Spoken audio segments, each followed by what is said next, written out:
इस वेले की वड्डी खबर कांग्रेस के नाल जुड़ी हुई सामने आ रही है कि कांग्रेस के सीनियर लीडर और भुलत्थ तो कांग्रेस के MLA सुखपाल सिंह खैहरा के वलों कांग्रेस प्रधान राजा वड़िंग नूं वड्डी सलाह दी गई है। उन्हों का एक वड्डा बयान आया। दस दिए कि कुछ दिन पहला साडे वलों एक खबर जिहड़ी है वो दर्शकों के अगे सामने लियांदी गई सी कि कांग्रेस जिहड़ी है वो भारत भूषण आशू के मुद्दे के उपर भारत भूषण आशू के पिछे स्टैंड लैण नूं लैके जिहड़ी आ दो फाड़ हुंदी नज़र आ रही सी। कुछ दिन पहला साडे वल्लों ये जिहड़ी खबर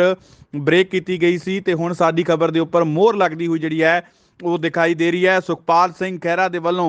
एक ट्वीट किया गया जिहदे विच सुखपाल सिंह खैहरा ने राजा वड़िंग नूं बेनती की है कि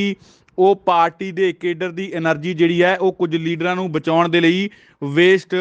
ना करन। उन्होंने कहा कि साडे अगे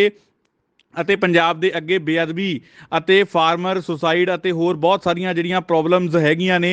ਉਹ ਸਾਡੇ ਅੱਗੇ ਖੜੀਆਂ ਨੇ। ਅਸੀਂ ਉਹਨਾਂ ਦੇ ਪਿੱਛੇ ਜਿਹੜੀ ਆ ਉਹ ਲੜਾਈ ਲੜ ਸਕਦੇ ਹਾਂ, ਨਾ ਕਿ ਅਸੀਂ ਕੁਝ ਲੀਡਰਾਂ ਨੂੰ ਬਚਾਉਣ ਦੇ ਲਈ ਪਾਰਟੀ ਦੇ ਪੂਰੇ ਕੇਡਰ ਦੀ ਜਿਹੜੀ ਹੈ ਉਹ એનર્ਜੀ ਵੇਸਟ ਕਰ ਦਈਏ। ਇਹ ਵੱਡਾ ਬਿਆਨ ਸੁਖਪਾਲ ਸਿੰਘ ਖਹਿਰਾ ਦਾ ਆਇਆ। ਸੁਖਪਾਲ ਸਿੰਘ ਖਹਿਰਾ ਰਾਜਾ ਵੜਿੰਗ ਨੂੰ ਜਿਹੜੀ ਆ ਉਹ ਸਲਾਹ ਦਿੰਦੇ ਨਜ਼ਰ ਆ ਰਹੇ। ਇੱਥੇ ਹੀ ਬਸ ਨਹੀਂ, ਸੁਖਪਾਲ ਸਿੰਘ ਖਹਿਰਾ ਨੇ ਕਿਹਾ ਕਿ ਮੈਨੂੰ ਜਿਹੜੀ ਹੈ ਬਹੁਤ ਸਾਰੀਆਂ ਇਨਕੁਆਰੀਆਂ ਦਾ ਈਡੀ ਤੱਕ ਦਾ ਜਿਹੜਾ ਸਾਹਮਣਾ ਕਰਨਾ ਪਿਆ, ਮੈਨੂੰ ਜੇਲ੍ਹ ਦੇ ਵਿੱਚ ਵੀ ਜਿਹੜਾ ਉਹ ਜਾਣਾ ਪਿਆ, ਪਰ ਫਿਰ ਵੀ ਭੁਲੱਥ ਦੇ ਲੋਕਾਂ ਨੇ ਉਹਨਾਂ ਤੇ ਵਿਸ਼ਵਾਸ ਦਿਖਾਇਆ ਅਤੇ ਉਹਨਾਂ ਨੂੰ ਜਿਤਾ ਕੇ ਦੁਬਾਰਾ ਵਿਧਾਨ ਸਭਾ ਦੇ ਵਿੱਚ ਭੇਜਿਆ। ਤੇ ਉਹਨਾਂ ਦੇ ਕਹਿਣ ਦਾ ਮਤਲਬ ਇਹ ਸੀ ਕਿ ਜੇਕਰ ਈਡੀ ਜਾਂ ਕੋਈ ਸਰਕਾਰ ਇਹੋ ਜਿਹੀਆਂ ਕਾਰਵਾਈਆਂ ਕਰਦੀ ਹੈ ਤਾਂ ਇਹਦੇ ਤੇ ਜੇ ਅਸੀਂ ਸਹੀ ਆ ਤਾਂ ਲੋਕਾਂ ਦਾ ਕੋਈ ਵੀ ਅਸਰ ਨਹੀਂ ਪੈਣ ਵਾਲਾ। ਉਹਨਾਂ ਨੇ ਉਦਾਹਰਨ ਦੇ ਤੌਰ ਤੇ ਆਪਣੀ ਜਿਹੜੀ ਆ ਉਹ ਮਿਸਾਲ ਪੇਸ਼ ਕੀਤੀ ਕਿ ਮੈਨੂੰ ਵੀ ਜਿਹੜਾ ਈਡੀ ਦੀ ਜਾਂਚ ਦਾ ਸਾਹਮਣਾ ਕਰਨਾ ਪਿਆ ਸੀ, ਮੈਨੂੰ ਜੇਲ੍ਹ ਦੇ ਵਿੱਚ ਵੀ ਜਾਣਾ ਪਿਆ ਸੀ, ਪਰ ਫਿਰ ਵੀ ਜਿਹੜਾ ਭੁਲੱਥ ਦੇ ਲੋਕਾਂ ਨੇ ਮੇਰੇ ਤੇ ਵਿਸ਼ਵਾਸ ਜਤਾਇਆ ਅਤੇ ਮੈਨੂੰ ਦੁਬਾਰਾ ਜਿਤਾ ਕੇ ਵਿਧਾਨ ਸਭਾ ਦੀਆਂ ਪੌੜੀਆਂ ਚਾੜਿਆ ਤੇ ਵਿਧਾਨ ਸਭਾ ਦੇ ਵਿੱਚ ਵਾੜਿਆ। ਤੇ ਨਾਲ ਹੀ ਉਹਨਾਂ ਨੇ ਕਿਹਾ ਕਿ ਜੇਕਰ ਸਾਡੇ ਲੀਡਰ ਇਮਾਨਦਾਰ ਨੇ ਤਾਂ ਫਿਰ ਸਾਨੂੰ ਚਿੰਤਾ ਕਿਸ ਗੱਲ ਦੀ ਹੈ। ਵੱਡੀ ਖਬਰ ਸਾਹਮਣੇ ਆ ਰਹੀ ਹੈ ਕਿ ਸੁਖਪਾਲ ਸਿੰਘ ਖਹਿਰਾ ਨੇ ਰਾਜਾ ਵੜਿੰਗ ਨੂੰ ਸਲਾਹ ਦਿੱਤੀ ਹੈ ਕਿ ਕੁਝ ਲੀਡਰਾਂ ਨੂੰ ਬਚਾਉਣ ਦੇ ਲਈ ਪਾਰਟੀ ਦੀ એનર્ਜੀ, ਪਾਰਟੀ ਦਾ ਕੇਡਰ ਜਿਹੜਾ ਉਹ ਦੁਰ ਇਸਤੇਮਾਲ ਜਿਹੜਾ ਉਹ ਨਾ ਕੀਤਾ ਜਾਵੇ, ਉਸ ਦੀ ਦੁਰਵਰਤੋਂ ਜਿਹੜੀ ਆ ਉਹ ਨਾ ਕੀਤੀ ਜਾਵੇ, ਪਾਰਟੀ ਦੀ એનર્ਜੀ ਜਿਹੜੀ ਆ ਉਹ ਵੇਸਟ ਕੁਝ ਲੀਡਰਾਂ ਨੂੰ ਬਚਾਉਣ ਦੇ ਲਈ ਨਾ ਕੀਤੀ ਜਾਵੇ, ਕਿਉਂਕਿ ਪੰਜਾਬ ਦੇ ਅੱਗੇ ਬੜੇ ਗੰਭੀਰ ਮਸਲੇ ਬੇਅਦਬੀ, ਗੋਲੀ ਕਾਂਡ ਅਤੇ ਫਾਰਮਰ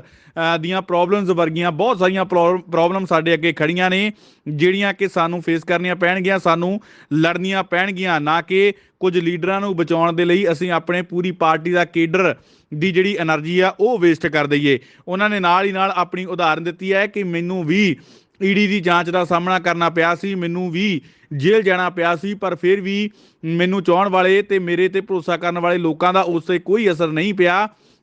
ਅਤੇ ਲੋਕਾਂ ਨੇ ਮੇਰੇ ਤੇ ਭਰੋਸਾ ਜਤਾਇਆ ਅਤੇ ਮੈਨੂੰ ਜਿਹੜਾ ਉਹ ਦੁਬਾਰਾ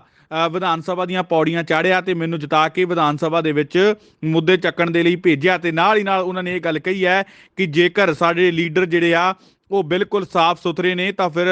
ਜੇ ਇਮਾਨਦਾਰ ਨੇ ਤਾਂ ਫਿਰ ਸਾਨੂੰ ਚਿੰਤਾ ਕਿਸ ਗੱਲ ਦੀ ਹੈ। ਤਾਂ ਇਸ ਵੇਲੇ ਦੀ ਵੱਡੀ ਖਬਰ ਜਿਹੜੀ ਤੁਹਾਨੂੰ ਦੱਸ ਰਿਹਾ, ਤਾਂ ਇੱਕ ਵਾਰ ਫਿਰ ਤੋਂ ਤੁਹਾਨੂੰ ਦੱਸ ਦਈਏ ਕਿ ਸਾਡੀ ਖਬਰ ਦੇ ਉੱਪਰ ਮੋਹਰ ਲੱਗਦੀ ਹੋਈ ਦਿਖਾਈ ਦਿੱਤੀ ਹੈ। ਸਾਡੀ ਖਬਰ ਦੇ ਉੱਪਰ ਮੋਹਰ ਲੱਗੀ ਹੈ। ਅਸੀਂ ਕੁਝ ਦਿਨ ਪਹਿਲਾਂ ਜਿਸ ਦਿਨ ਧਰਨਾ ਜਿਹੜਾ ਲੱਗਣਾ ਸੀਗਾ ਭਾਰਤ ਭੂਸ਼ਣ ਆਸ਼ੂ ਦੇ ਹੱਕ ਦੇ ਵਿੱਚ ਮੋਹਾਲੀ ਦੇ ਵਿੱਚ ਵਿਜੀਲੈਂਸ ਦੇ ਦਫ਼ਤਰ ਦੇ ਬਾਹਰ, ਤਾਂ ਅਸੀਂ ਉਦਣ ਇੱਕ ਦਿਨ ਪਹਿਲਾਂ ਖਬਰ ਬ੍ਰੇਕ ਕੀਤੀ ਸੀਗੀ ਕਿ ਕਾਂਗਰਸ ਦੀ ਜਿਹੜੀ ਲੀਡਰਸ਼ਿਪ ਹੈ ਉਹ ਭਾਰਤ ਭੂਸ਼ਣ ਆਸ਼ੂ ਦੇ ਮਗਰ ਸਟੈਂਡ ਲੈਣ ਨੂੰ ਰਾਜੀ ਨਹੀਂ ਹੈ। ਦੋ ਫਾੜ ਨਜ਼ਰ ਆ ਰਹੀ ਹੈ। ਬਹੁਤ ਸਾਰੇ ਲੀਡਰ ਜਿਹੜੇ ਆ ਉਹ ਭਾਰਤ ਭੂਸ਼ਣ ਆਸ਼ੂ ਦੇ ਮਗਰ ਖੜੇ ਹੋਏ ਦਿਖਾਈ ਦਿੱਤੇ। ਹਾਲਾਂਕਿ ਉਹ ਲੀਡਰ ਮਗਰ ਖੜਨ ਦੇ ਪਿੱਛੇ ਜਿਹੜੀ ਕਹਾਣੀ ਕੁਝ ਹੋਰ ਦੱਸੀ ਜਾ ਰਹੀ ਹੈ ਕਿ ਉਹ ਆਪਣੇ ਆਪ ਨੂੰ ਜਿਹੜੀ ਆ ਉਹ ਬਚਾ ਰਹੇ ਨੇ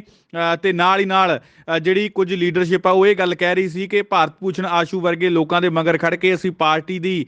ਜਿਹੜੀ ਸ਼ਾਖ ਨੂੰ ਉਹ ਖਰਾਬ ਕਰ ਰਹੇ ਹਾਂ। ਤਾਂ ਉਸੇ ਤਰੀਕੇ ਦੇ ਹੁਣ ਜਿਹੜੇ ਬਿਆਨ ਸੁਖਪਾਲ ਸਿੰਘ ਖਹਿਰਾ ਦੇ ਵੱਲੋਂ ਆਉਂਦੇ ਹੋਏ ਨਜ਼ਰ ਆ ਰਹੇ ਨੇ। ਹੁਣ ਦੇਖਣ ਵਾਲੀ ਗੱਲ ਇਹ ਹੋਊਗੀ ਕਿ ਰਾਜਾ ਵੜਿੰਗ ਦਾ ਇਸ ਤੇ ਪਲਟਵਾਰ ਜਿਹੜਾ ਉਹ ਕੀ ਆਉਂਦਾ ਹੈ। ਹਾਲਾਂਕਿ ਸੁਖਪਾਲ ਸਿੰਘ ਖਹਿਰਾ ਦੇ ਇਸ ਬਿਆਨ ਦੀ ਜਿਹੜੀ ਹੈ ਉਹ ਪੂਰੇ ਪੰਜਾਬ ਦੇ ਵਿੱਚ ਜਿਹੜੀ ਸ਼ਲਾਘਾ ਹੋ ਰਹੀ ਹੈ ਕਿ ਵਾਕਈ ਹੀ ਸੁਖਪਾਲ ਸਿੰਘ ਖਹਿਰਾ ਸਹੀ ਗੱਲ ਕਹਿ ਰਹੇ ਨੇ। ਤੇ ਪਰ ਹੁਣ ਕਾਂਗਰਸ ਜਾਂ ਰਾਜਾ ਵੜਿੰਗ ਜਿਹੜੇ ਸੁਖਪਾਲ ਸਿੰਘ ਖਹਿਰਾ ਦੇ ਇਸ ਬਿਆਨ ਨੂੰ ਕਿਵੇਂ ਲੈਂਦੇ ਨੇ ਉਹਦਾ ਦੇਖਣ ਵਾਲੀ ਗੱਲ ਹੋਊਗੀ। Bureau report, winning Punjab TV।